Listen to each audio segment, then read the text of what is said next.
swear or affirm the testimony you're about to give in this action shall be the truth, the whole truth, and nothing but the truth, so help you God? Yes, I do. Ma'am, please state your full name and spell it for the record. My first name's Elizabeth, Elizabeth Papacostas, Papacostas.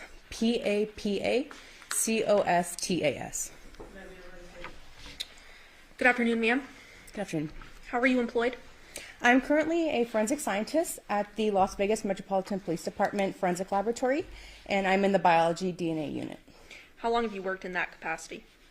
I started part-time at the laboratory in January of 2020. In February of 2020, I was promoted to a forensic laboratory technologist.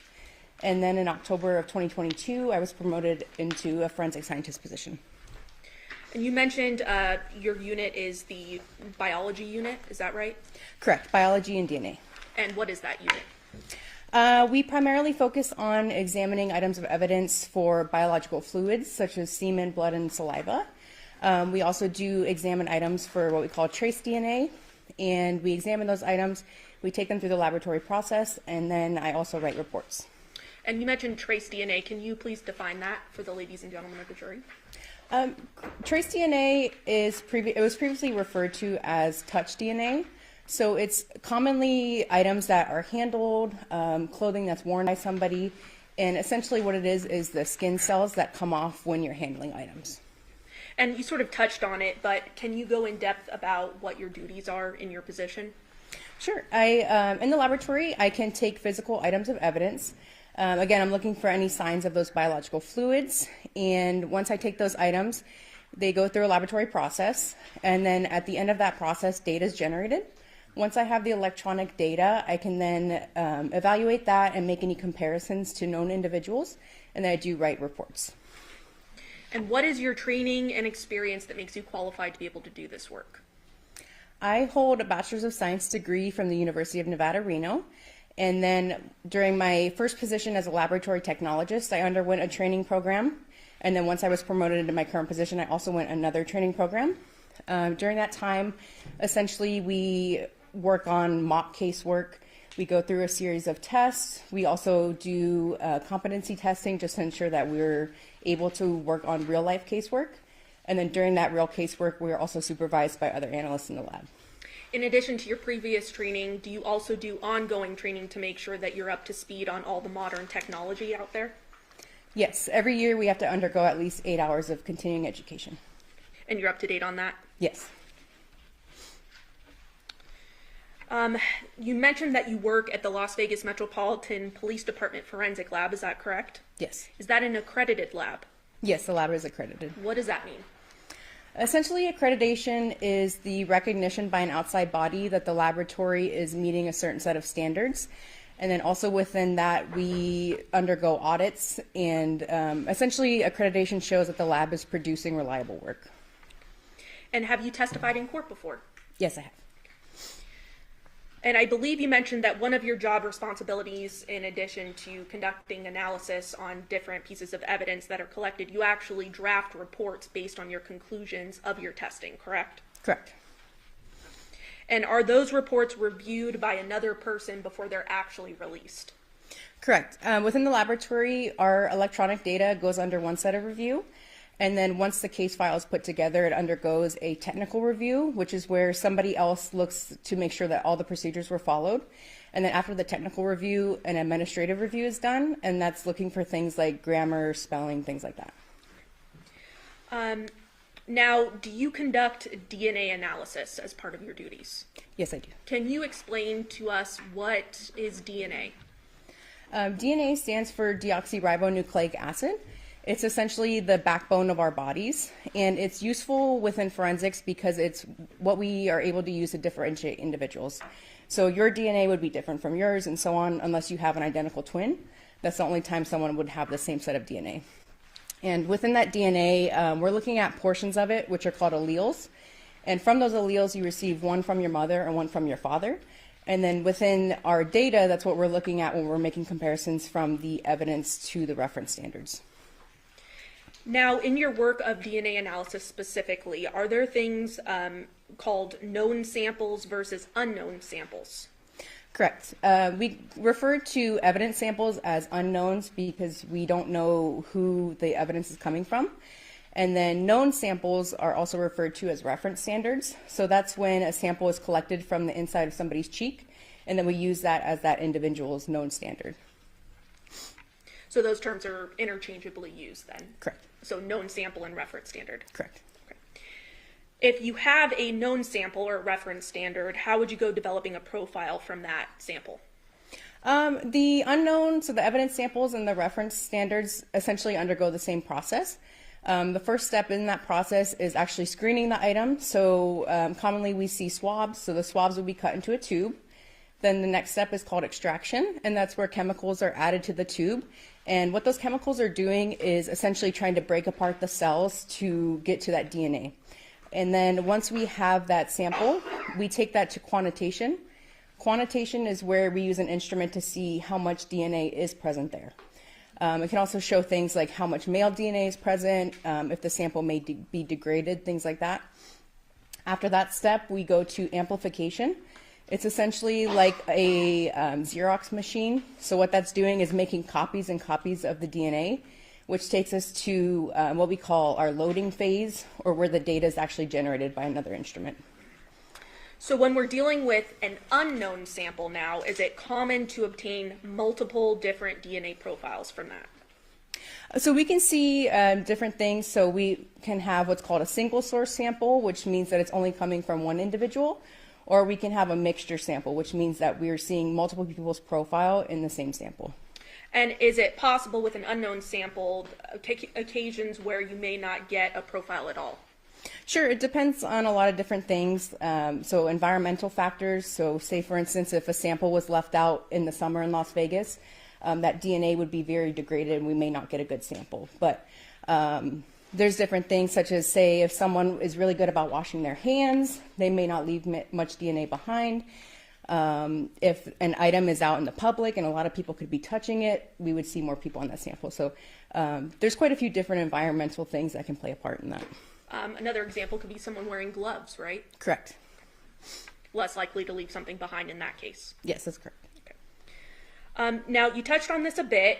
Are there different sources of DNA? I know you talked about trace DNA, but are there other sources of DNA? Yes. Commonly within the laboratory, the best sources of DNA that we see are things like blood, semen, and saliva. So those biological fluids. When you say best sources, what does that mean? They commonly are just... those fluids have a higher amount of DNA present compared to skin cells that can be left behind. And then again, the trace DNA is skin cells that are left behind? Correct.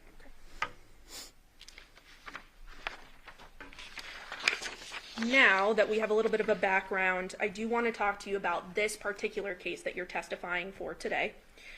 Did you conduct an analysis on items impounded under an event number 23-15229? Yes, so actually within this case, I did process an item of evidence, as well as another laboratory technologist in the lab. We do what's called group work, so she also did process items, and then I received the electronic data from her. But ultimately, you're aware of all the testing that was done with Correct. these items, correct? Yes. Because you're making the conclusions. Correct. And it was under that event number, those items, correct? Yes. And that's a Henderson event number. Correct. And there were several items that were tested, correct? Yes. Mm-hmm. Can you talk to us a little bit about when the lab is receiving items, how are they packaged? Most commonly, we see items within manila envelopes or brown paper bags. Everything is sealed with evidence tape, and on that tape, it typically has the date and the person's initials and P number, or their personnel number. So that's the person that actually packaged those items, impounded them into the laboratory. And then when we receive those items, they are processed through an evidence technician, and then there is also an electronic chain of custody. And a report number is typically listed on Correct. the items as well? Yes. Okay. Now, when you're conducting an analysis of different items, such as the ones in this case, are there precautions that are taken to ensure the integrity of the items and that remains intact? Yes, so within the laboratory, when we are first receiving a package, we make sure that everything is sealed, there's no signs of any tampering or tears within the package. Then whoever's handling the package does wear gloves and a face mask and a lab coat. We make sure that there's only one item of evidence open at a time, so that way nothing can be mixed up, put into the wrong package. The main thing that we're trying to prevent is any contamination. So whether that could be contamination from us onto the item or from item to item. And then once we examine an item of evidence, we do swap out any paper that we use on our lab bench. We bleach down all of our instruments. And again, we just make sure we only have one thing out at a time. So then, knowing that, I want to turn your attention to some of the samples that you did an analysis on in this case. Specifically, I want to start with the reference standards from both Johnathan Willette, which was lab item 5, as well as Devyn Michaels, lab item 11. You're aware of both of those, correct? Yes. Specifically, the reference standard for Johnathan Willette was in an impound package number 1678-004. Correct. And then the reference standard for Devyn Michaels was in an impound package number 1554-001. Correct. Can you walk us through the analysis done on those items? So with the reference standards, we actually examine all items of evidence first before touching the reference standards. Again, that's just to make sure that there's no contamination between the known samples from the individuals to the items of evidence. And those items essentially undergo the same process. So they go through the extraction stage, quantitation stage, amplification, and then the data is generated from those. Okay. And are these reference standards, I mean, do they come in what we call a buccal swab? Correct. So the buccal swab kit is just a little white envelope. Those are, again, sealed with evidence tape. And then inside is commonly a swab box with two, they look like very large Q-tips, and those are what's used to swab on the inside of somebody's mouth. And that's what was done in this case? Correct. Now I want to turn your attention then to an apparent hair lab item 19.2. There wasn't a long analysis on that, correct? No, that was not tested. Okay. And that was just found during your analysis of all the items, correct? Correct. The laboratory technologist found it on another item of evidence, so she just packaged it and put it with the original evidence. Okay. Then going to lab item 1, there was swabs from Johnathan Willette's cell phone screen, is that correct? Correct. And that was from an impound package number 2312-004? Correct. And did you prepare a report in conjunction of your analysis of that sample? Yes. Okay. And your understanding of this sample was that there was a positive presumptive blood test, correct? Correct. So what that essentially means is when we're doing the testing, if we see something that may resemble blood, we use it's essentially a color change test. So the technologist will take a small sample of that, apply chemicals to the filter paper, and if there's a color change, that indicates that it's a presumptive positive test for blood. And in this case, you were aware that the owner of the phone was Johnathan Willette, correct? Correct. So he was then considered an assumed contributor, correct? Correct. We do what's called an assumption when we are aware of, say, swabs are coming from somebody's body or an item of someone's, in this case it was his cell phone. So I was able to look at the data and assume that his DNA was present. And again, in my conclusions, there was also no foreign DNA indicated. And what is foreign DNA? In this case, foreign DNA would just be from somebody besides Mr. Willette. And there was no foreign DNA, is that right? Correct. Now, are there better sources of DNA than others? I think you touched on this a little bit about blood and saliva and things of that nature having more DNA contained in it. Correct.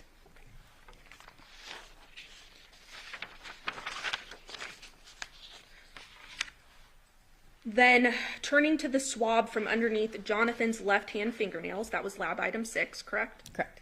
And that was collected under impound package number 1678-003. Yes. Walk us through the processing of that item.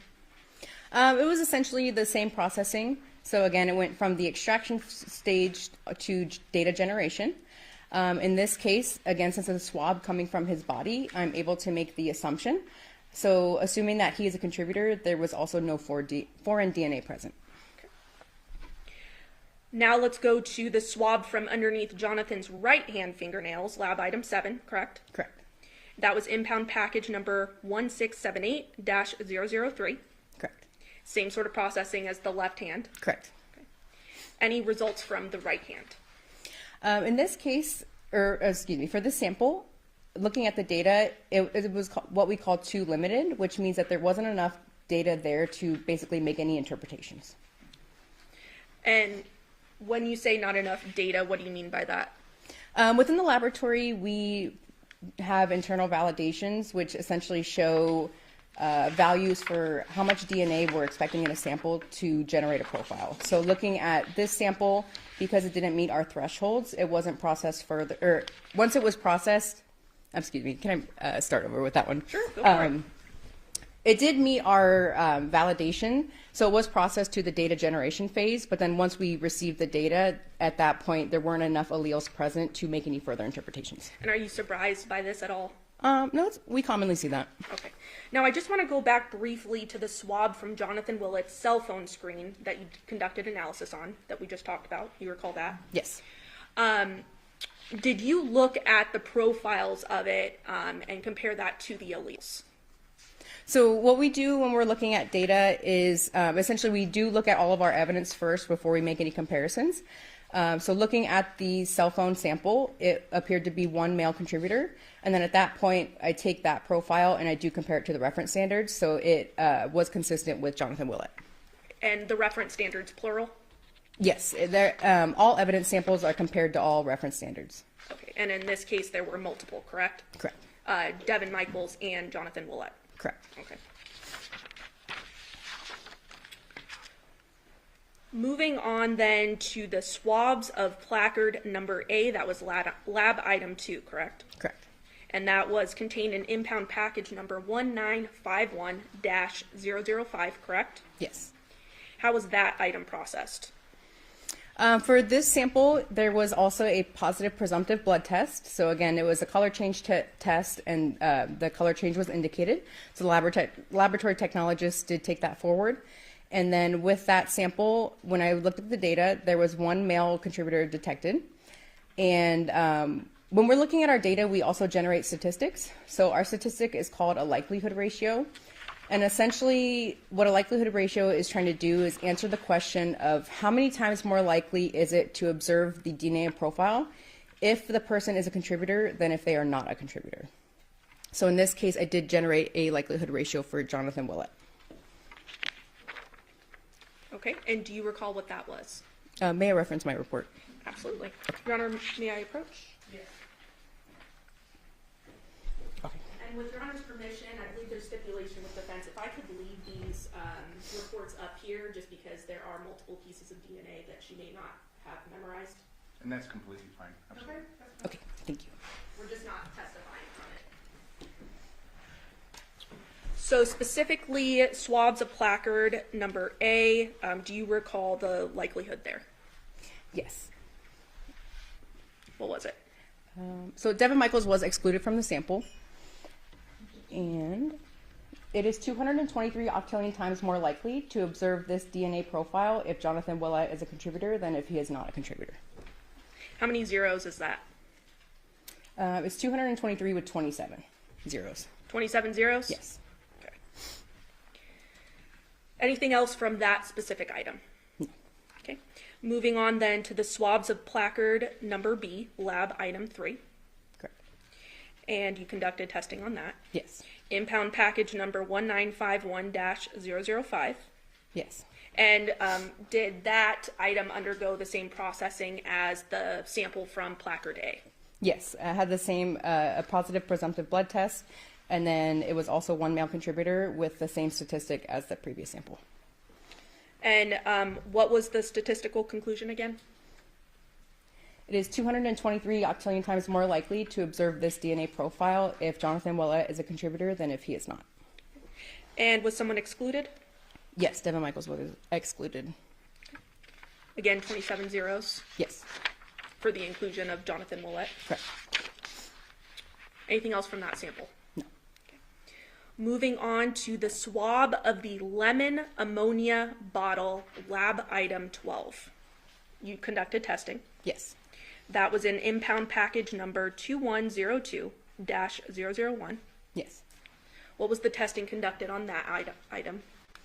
This item did not undergo the whole process. So once we got to the quantitation stage, it was determined that there was not enough DNA present in order to produce a profile. So we did not take it forward. What determines whether or not there's enough DNA? Again, with our internal validations, that's kind of what determines our values when we're looking at the quantitation stage. And then based on those values, if it doesn't meet that threshold, then it's called we drop the sample, or essentially we just don't take it forward.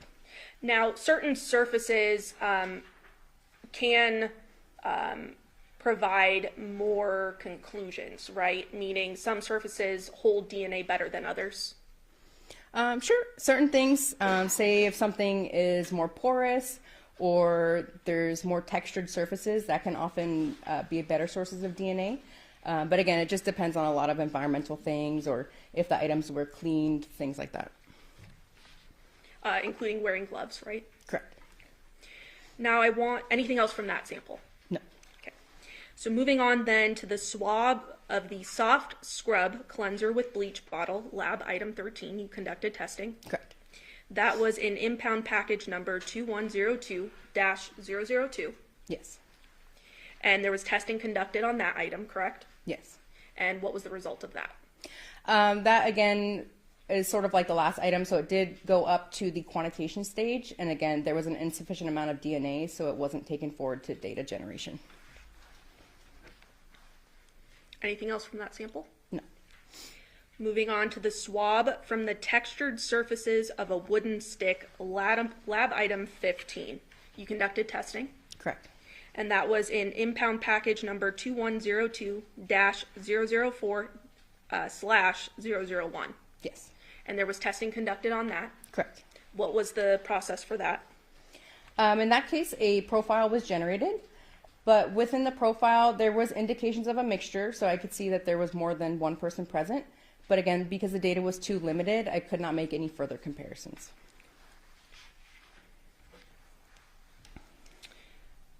Okay, moving on to the swab from the textured surfaces of a doggy door cover, lab item 16. You conducted testing. Yes. And that was in impound package number 2102-003-001. Yes. What was the testing conducted on that item? That sample went to the quantitation stage, and at that time it was determined there was an insufficient amount of DNA, so it was dropped at that time. Again, that in-house validation you talked about earlier. Correct. Now, are you surprised by this with, trace DNA samples and things of that nature being what they are? No, it's commonly seen within the laboratory. And we kind of already went over this, but certain surfaces are easier to lift DNA from than others. Correct. Moving on to the swab from the garage door opener button, lab item 17. You conducted testing. Yes. And that was contained in impound package number 1951-006-007. Yes. What was the processing of that sample? Data was generated for that sample, and looking at it, I determined that there was 2 contributors present. At least one was male. Devyn Michaels was uninformative, so that essentially means that there wasn't statistical support for an inclusion or an exclusion. And then there was support for inclusion for Johnathan Willette. Now, looking specifically at the inclusion of Johnathan Willette, what was the statistical conclusion of that? It is 194 million times more likely to observe the DNA evidence if Johnathan Willette is a contributor than if he is not a contributor. How many zeros is that? Is that 6? 6, correct. Okay. Now, you mentioned that it was uninformative regarding Devyn Michaels, correct? Correct. But there was a statistic related to that. Correct. So we do still receive that likelihood ratio. In this case, it was 0.0108. Now, your lab, as well as yourself, conducted analysis on some bags that were impounded, correct? Correct. Now, I want to talk specifically about the swabbing of the outside and inside of the wallet, including all pocket openings, also known as lab item 18.2. Yes. Testing was done on that. Correct. Impound package number 2312-002-002. Correct. What was the testing on that sample? Data was generated for that sample. Looking at the profile, I determined it was a 4-person mixture, at least one was male. And there was actually support for inclusion for both individuals. And then since there is support for both, we do what's called a combined support for inclusion. So that means that we're ensuring that the statistic shows they can be present on the sample together. So you said both. What do you mean by both? Who? Oh, I'm sorry. For Okay. both Johnathan Willette and Devyn Michaels. So both Johnathan Willette and Devyn Michaels are included. Correct. There is support for inclusion for both individuals. And what was the statistical conclusions? Let's start with Johnathan Willette's first. His likelihood ratio was 13.6 times 10 to the 27th, which is the octillion. And how many zeros is that? 27. Okay. And how about Devyn Michaels? 766 times 10 to the 21st, which is sextillion. 21 zeros. Correct. Now the combined statistical conclusion, what was that? It is 2.8, I'm sorry, I'm going to read this just because it's long, septendecillion, which is 10 to the 54th, times more likely to observe the DNA evidence if both Johnathan Willette and Devyn Michaels are contributors than if they are not contributors. And how many zeros is that? 54. Anything else from that item? No. Okay. Let's move over to swabbing of entire contents of wallet, also known as lab item 18.3. You did testing of that. Correct. And that was contained in impound package number 2312-002-002. Correct. What was the testing on that sample? Data was generated for that sample, but looking at the data, I determined that there was a mixture of at least 5 contributors. And our software program, we are only validated to evaluate samples with up to 4 contributors. So in this case, it's called too complex, so I could not make any further interpretations. Anything else from that sample? No. Moving on then to the swabbing of a knot of plastic bag containing wallet, also known as lab item 18.1. You conducted testing. Correct. And that was found in impound package number 2312-002-002. Yes. What was the testing of that item? Data was generated, and it was determined to be a mixture of 3 contributors with at least 1 male.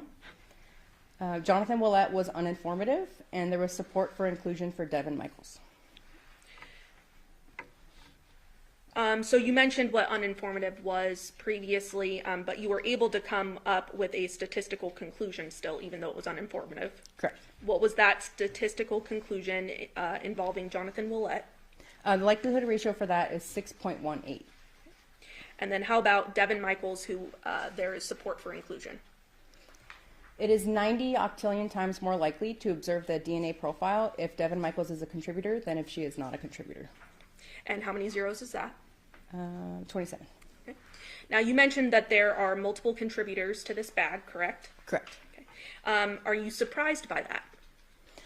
No, it's commonly seen. Again, it could be something in the environment, or think about if you get bags from the store, you don't know how many people are touching the bag. So it's commonly seen with trace DNA like that. So if bags are reused multiple times, there could be more than one contributor. Correct.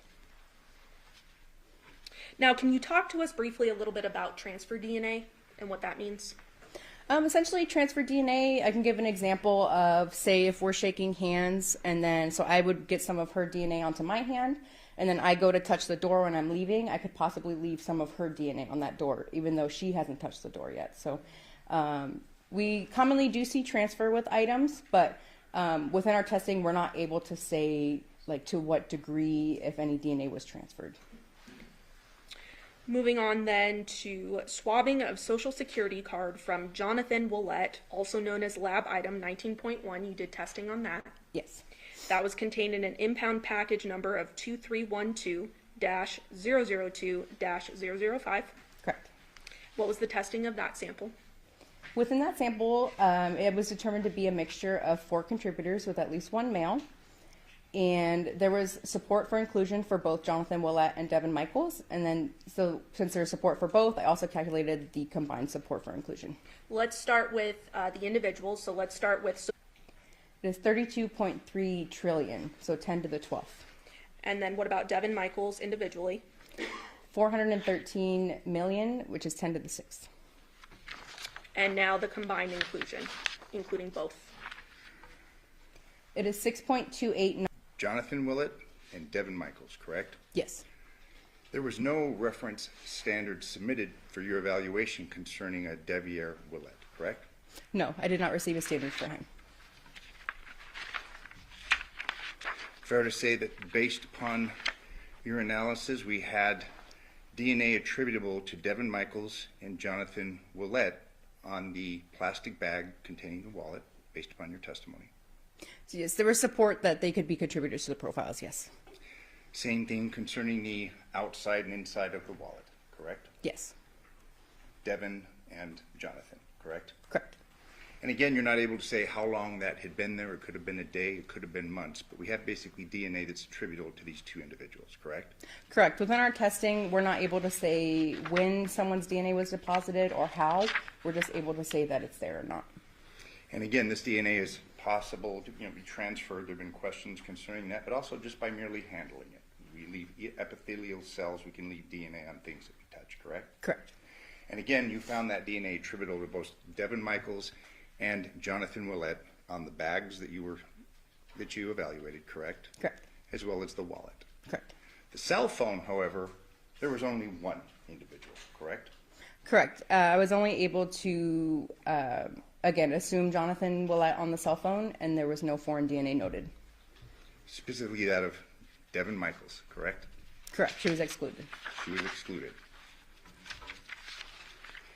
As far as the swab taken from underneath Johnathan Willette's right hand, that was lab item number 7. Okay. Your findings were the DNA profile obtained is consistent with at least one male contributor, correct? Correct. That would be, there could have been more male contributors, correct? Based upon the wording of this. At least one. Well, for example, for this sample, the data was too limited, so I'm not able to make any further comparisons. I was just able to see, based on certain gender markers that we have, there was data present showing that there was a male, but I wasn't able to make any further comparisons. Okay, and that would be one male in addition to Johnathan Willette, correct? No. So within the sample, I'm not comparing it to his DNA. I'm just essentially looking at the data, seeing that there is at least one male present, but the entire profile is too limited, so I'm not comparing it to Mr. Willette or Mrs. Michaels. Okay, and just so we're clear, you just had the 2 reference standards, correct? Yes. Thank you. I have no further questions. Any reserves there?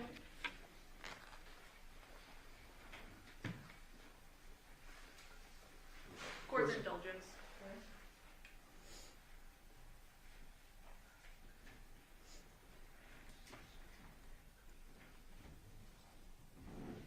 And just briefly, if something has blood on it, is it possible to subsume other sources of DNA as a result? Are you able to reword the question? Yeah, that was probably very confusing. So if there's a blood sample, is it possible that the blood being so saturated that it could subsume other sources of DNA? Well, within our testing, we're not confirming if it is blood or not. Our testing is just a presumptive test, so it gives the indication that blood may be present, but I can't, basically, I can't confirm that it is blood present. So what we're doing is just showing, blood may be indicated, and then DNA is also there. So we're not able to say for sure this DNA is coming from the blood. And then also, I'm not sure how the cell phone was swabbed, so I wasn't the one collecting it, so I'm not too sure, how they handled that evidence.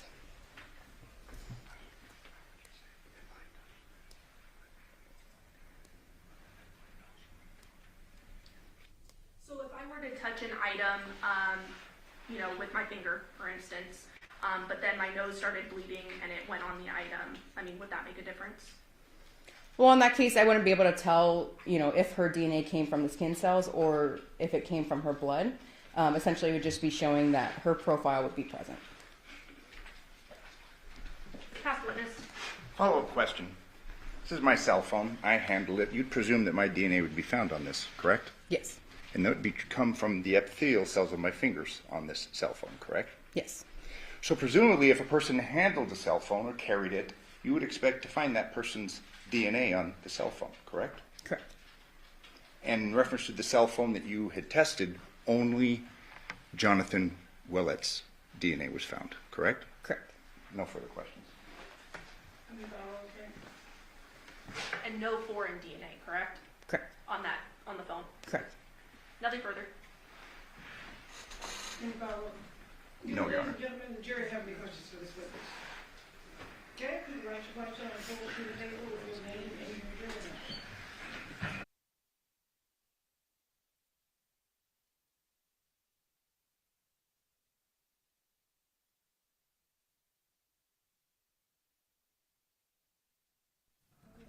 Ma'am? On the cell phone, was DNA found on the outside of the phone or just on the screen? Again, the swabs were collected by the Henderson crime scene analyst, so I'm not sure how they swabbed the phone. State, any follow-up? Your Honor, I'm sorry. Oh, One sorry. more question.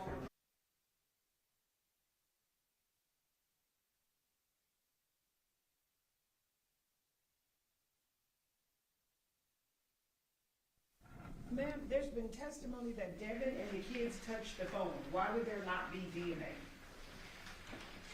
Again, there's a lot of environmental factors. So again, if someone was wearing gloves, if the item was cleaned recently, some people are what we call shedders, so they just naturally leave more DNA behind than others. So there's a lot of different factors that can play into that. State, any follow-up based on your question? Court's indulgence.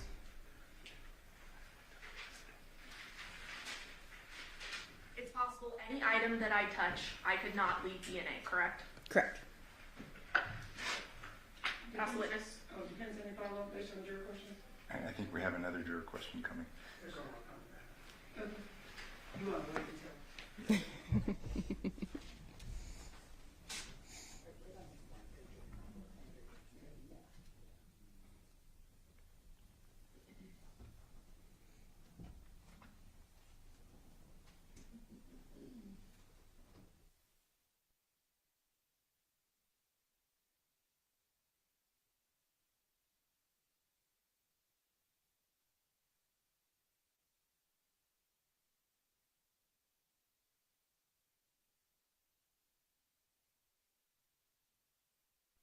Ma'am, would a child be less of a shedder?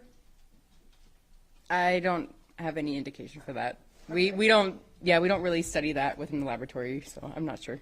Okay. State, any follow-up based on that additional question? No, Your Honor. Does the defense have any follow-up based on any of the jury questions? Just briefly, you have to rely upon what's provided to you, correct? Correct. We just receive a very brief case scenario, so I don't know, much of the information. I only know where some of the swabs are coming from, and then the parties within the case. You have to rely upon law enforcement, presumably in this case, that collected this evidence and ultimately turned it over to you, correct? Correct. Thank you. No further questions. Any follow-up on that, State? No, Your Honor. Do the ladies and gentlemen have any further questions?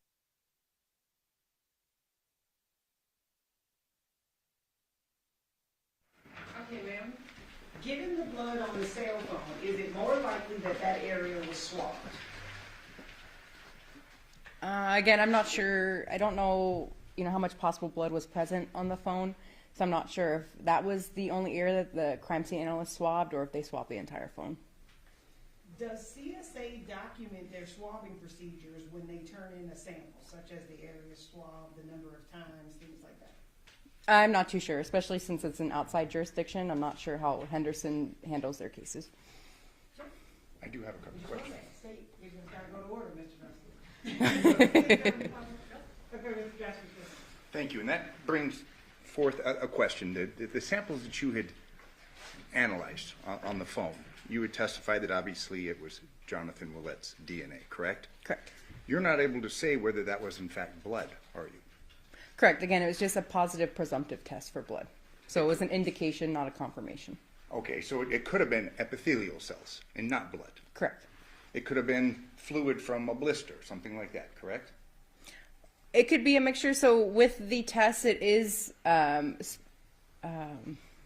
gives the indication that it's blood. So not, we're not going to have all these different substances that would give a positive test. There are a few things that could give a false positive, like certain There's certain food, like enzymes in food that can get, I can't name one off the top of my head, but there's different things like that that could give a false positive, but the test is specific to enzymes within our blood. But you can't say that it was blood, correct? Correct. I can't confirm that it's blood. Thank you. No further questions.